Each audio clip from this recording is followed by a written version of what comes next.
नमस्कार दोस्तों, INC TV पर आपका स्वागत है। दोस्तों, प्रधानमंत्री बनने के बाद माननीय मोदी जो काम कर रहे हैं वो आप सबको पता ही है।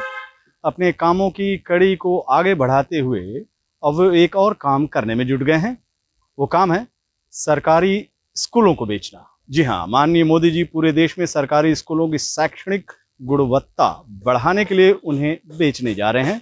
सरकारी स्कूल बेचने के इस प्रोजेक्ट का उन्होंने नाम दिया है विद्यांजलि। नाम है विद्यांजलि। विद्यांजलि 2.0 उसके लिए एक बहुत ही जीवंत प्लेटफॉर्म की तरह है, वाइब्रेंट प्लेटफॉर्म की तरह है। इसमें हमारे समाज को, हमारे प्राइवेट सेक्टर को आगे आना है और सरकारी स्कूलों में शिक्षा की गुणवत्ता बढ़ाने में अपना योगदान देना है। माननीय मोदी जी के सुर के साथ सुर मिलाते हुए मैं भी देश के तमाम उद्योगपतियों से अपील करता हूं कि वो सरकारी स्कूलों की गुणवत्ता बढ़ाने के लिए आगे आएं। इसमें उनका फायदा ही फायदा है।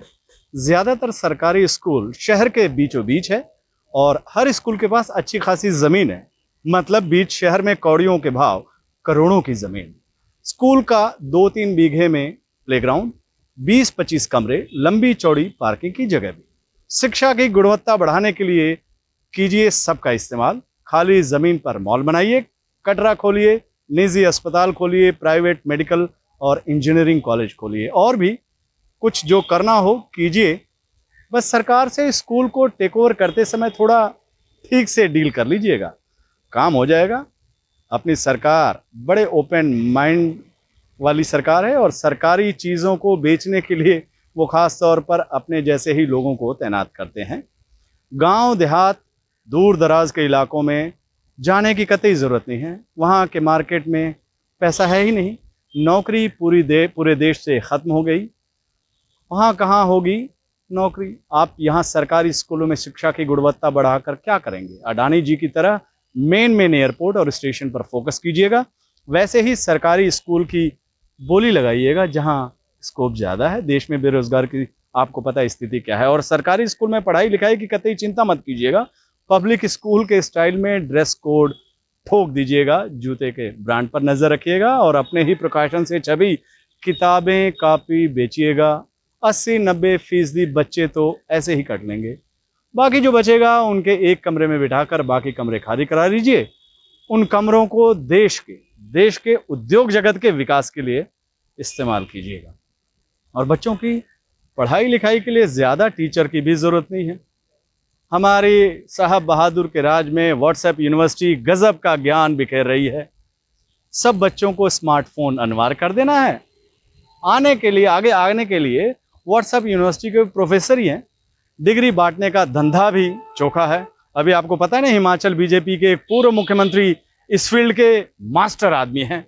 उनके सक्षम नेतृत्व में उनके एक बंदे ने केवल डिग्री बेचकर 2500 करोड़ रुपए कमा लिए हैं। बीजेपी राज में उनके जैसे काबिल लोग हर कोने में पनप रहे होंगे। आपको उन्हें खोजने की भी जरूरत नहीं है। आप सरकारी स्कूल का टेक ओवर तो कीजिए, वो खुद आपके पास पहुंच जाएंगे। और ऐसा नहीं है कि शिक्षा का चिराग जलाने में केवल आप ही का तेल खर्च होगा। सरकारी फंड में बीच बीच में मिलता ही रहेगा। बस आप भी बीच बीच में सरकार बहादुर के नुमाइंदों से दुआ सलाम करते रहिए। चुनावी मौसम में ध्यान रखिएगा कि बच्चों के फीस या उनके घटिया खाने पीने जैसे मुद्दे नहीं उठाएं। सरकार बहादुर इन सब बातों के सख्त खिलाफ हैं। चलते चलते आखिरी बात, अभी सरकार बहादुर ने सरकारी स्कूल के विकास के लिए टेंडर खोला है। यही मौका है, लपक लीजिए। बाद में कॉरपोरेट जी यहाँ भी विकास करने आएंगे ही। उनके आते ही टेंडर क्लोज हो जाएगा। आपको पता ही है कि सरकार बहादुर इन्हीं कॉरपोरेट को खास तौर पर देश के विकास के लिए तैनात किए।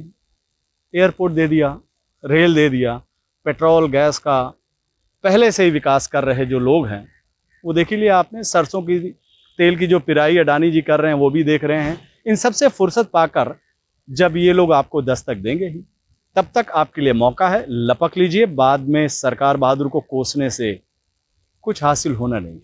नमस्कार, आप देखते रहिए आईएनसी टीवी।